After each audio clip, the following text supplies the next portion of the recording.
que en Escocia se han encargado de recoger con mayor fruición todo este tipo de leyendas, de tradiciones. Les encanta rememorar el pasado.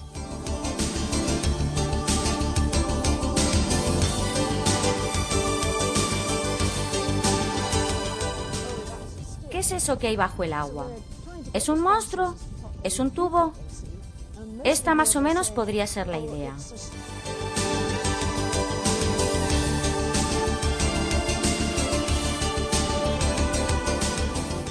Intentamos seguir el camino de la ciencia. Lo importante aquí son las pruebas.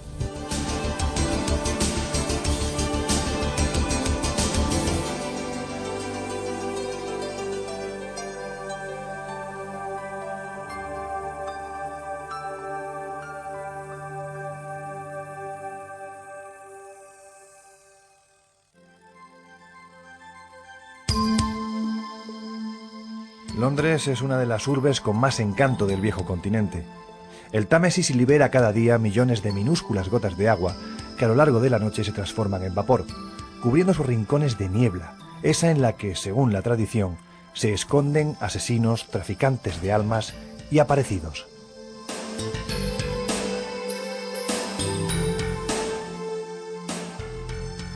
Aquí, a la vera del universal Big Ben, da comienzo nuestro viaje. Un trayecto que nos ha de llevar, a lo largo de los siguientes capítulos, a intentar aportar luz a enigmas universales que permanecen pendientes de solución. Por estas callejas deambuló años atrás un misterioso y preciso cirujano que mantuvo en jaque a los miembros de Scotland Yard. Se llamaba Jack, el famoso destripador del barrio de Whitechapel. Pero no menos vasta es la leyenda de otro de sus más universales y sagaces habitantes, que se debate entre la realidad y la ficción. Hablamos, claro está, de Sherlock Holmes, el detective de afilada mirada y no menos aguda percepción. Y cómo olvidar a Lord Carnarvon y a su pupilo Howard Carter, el descubridor de la tumba del joven rey Tutankamón. La historia ya la conocen. Uno tras otro fueron muriendo en un lapso de tiempo muy corto a causa de enfermedades inesperadas, accidentes desafortunados e incluso hay quien se atreve a afirmar que hubo algo más. ¿Tal vez una maldición? Sea como fuere, aquí cualquier rincón está cargado de historia. Cuentan las crónicas que durante años los miembros de la mística Orden Golden Dawn se dieron cita entre la arboleda de Hyde Park cuando caía la citada niebla, para compartir ese conocimiento ancestral y quién sabe si pagano, a fin de dar rienda suelta a rituales jamás imaginados.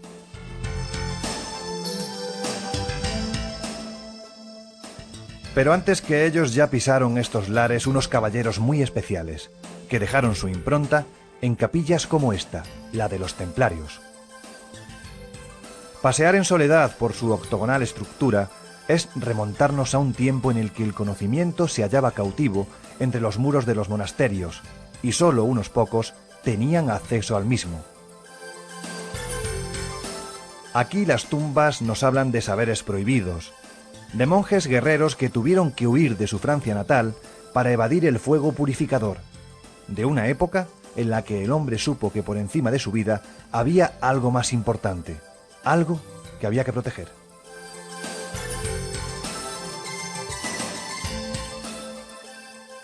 No obstante, esa es otra historia. Nuestra parada en Londres ha sido casual.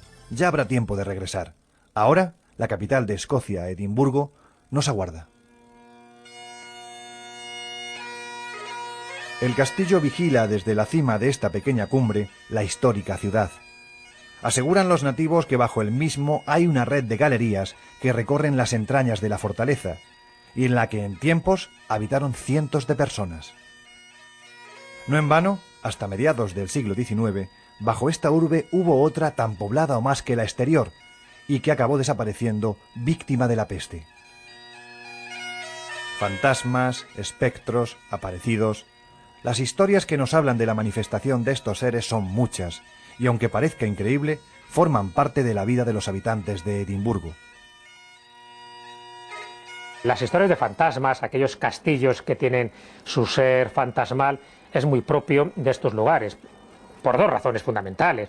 Primero, porque estamos hablando de épocas muy remotas, de épocas medievales, donde han ocurrido muchísimos acontecimientos luctuosos, muchísimas batallas, muchos asesinatos, muchos suicidios, y eso pues genera toda una atmósfera espectral alrededor de estas grandes casas, de los linajes y de los castillos. Y es que aquí la muerte pierde el sentido que en otros pagos se le da. No es ese paso final, sino más bien un principio. Por ello, el miedo a la dama de la guadaña no está tan acentuado, y es habitual ver a niños y ancianos, adolescentes y adultos, paseando por los cementerios de la población, como si de un parque más se tratase. En estos camposantos es difícil no toparse con las lápidas que mantienen vivo el recuerdo de gentes muy diversas, algunos de ellos unidos por un nexo que en otras tierras sería considerado casi pagano, su pertenencia a órdenes secretas y discretas.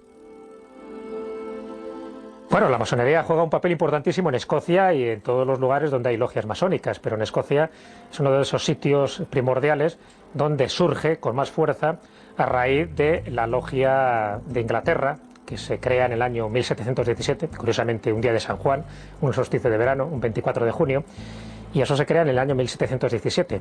Y a partir de ahí, unos años más tarde, en 1735, se crea pues, el rito escocés, con unas diferencias sustanciales con el rito inglés. El rito inglés tiene pues, los grados simbólicos clásicos de aprendiz, compañero y maestro, y el rito escocés añade dos cosas importantes. Por un lado, 33 grados, y por otro, una genealogía que les entronca directamente, según ellos, con los caballeros templarios. Masonería, francmasonería, rosacruces... En este verde paraje se funden todo tipo de creencias, incluso más allá de la muerte. Las estelas celtas avisan al viajero que antes de que el dios cristiano tomara esta abrupta región del planeta, mucho antes, ya había otros dioses a los que se veneraba desde el tiempo de los antiguos reyes. Y ese saber no se ha perdido, se ha mezclado. Del mismo modo, los maestros masones dejan grabado, cual singular epitafio, su pertenencia a una u otra logia, pues aquí la masonería ha tenido una presencia más que evidente en la sociedad. Había muchos masones que tenían esa tendencia a que quedara reflejada su pertenencia masónica incluso más allá de su muerte para la posteridad. Y por eso hay muchísimas tumbas donde se recrean algunos de los símbolos primordiales de la masonería, como es la escuadra, como es el compás, en algunos casos como es el mandil, que son los tres elementos básicos, y también en algunas tumbas, como no, están reflejadas esas dos columnas iniciáticas, esas dos columnas que han servido un poco de simbolismo a la masonería, que es la Jaquín y Boaz, que la entroncaría directamente con el templo de Salomón. Pero no todos los masones tenían esta tendencia de perdurar con sus símbolos, con aquellos que les acreditaron, pero casi siempre aquellos grandes maestres masones, aquellos que llegaban al grado 33, sí queda reflejado en su tumba, su panteón o su mausoleo, de alguna forma, esa adscripción, porque para ellos era un auténtico orgullo, un auténtico honor haber pertenecido a la masonería. Pero si hay un cementerio especial en Edimburgo, ese no es otro que el de Greyfriars, el de los monjes grises. Este es uno de los lugares más singulares de Edimburgo, el cementerio de Greyfriars. Los visitantes que acuden aquí cada día aseguran que especialmente durante la noche se producen todo tipo de fenómenos poltergeist e incluso la aparición de unos extraños seres a los que dicen que van vestidos como si fueran monjes. Lo que llama la atención de este lugar es una historia que no deja de ser un tanto romántica. Hablamos de la que protagoniza el perro Bobby, un pequeño can que en el año 1856 perdió a su dueño, John Gray, y a partir de ese instante permaneció durante 14 años hasta el día de su muerte, viviendo literalmente sobre la sepultura del mencionado John Gray. Hay quien dice incluso que el fantasma de este pequeño perro se manifiesta durante la noche y además incluso aseguran que se oyen los aullidos de este pequeño animal. Fenómenos poltergeist, fantasmas o aullidos nocturnos. Lo cierto es que son muchos los testigos que aseguran haber visto la difunta presencia del pequeño Bobby correteando entre las tumbas, esperando el regreso del soldado John Gray. Pero hay más.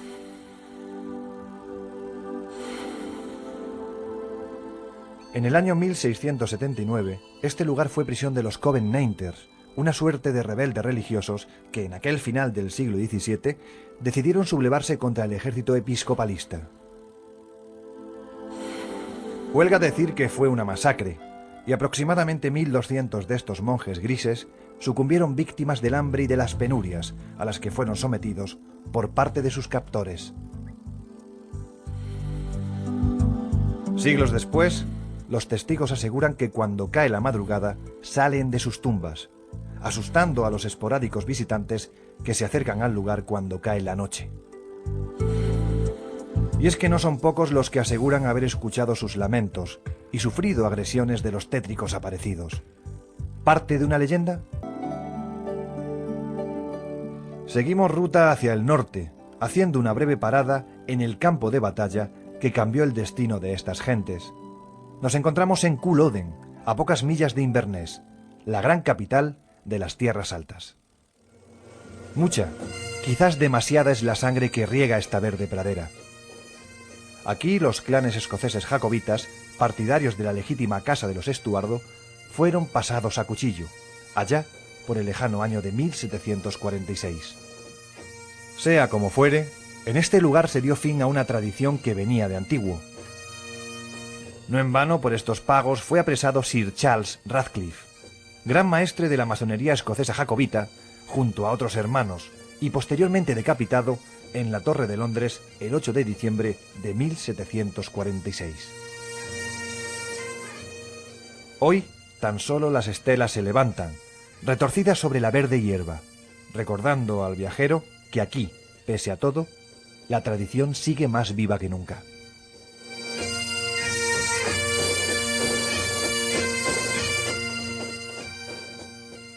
Desde aquí la vista nos lleva a nuestra siguiente parada.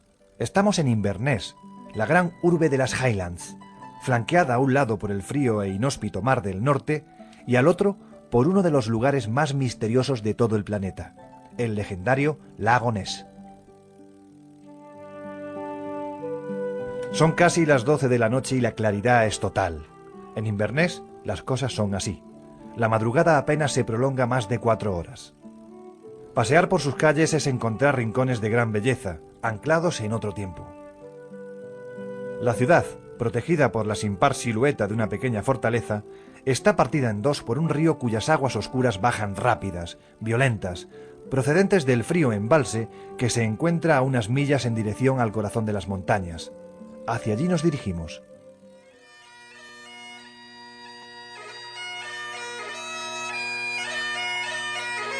El lago despierta sumido entre tinieblas, atento a los acordes milenarios de la gaita escocesa. Es un buen momento para dejarse llevar.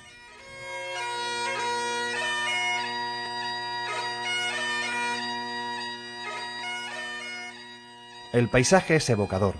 Es fácil, en este entorno brumoso, imaginar por qué desde hace siglos el lago es foco de todo tipo de supersticiones, de historias de aparecidos y, para muchos investigadores, la casa del monstruo más célebre de todos los tiempos.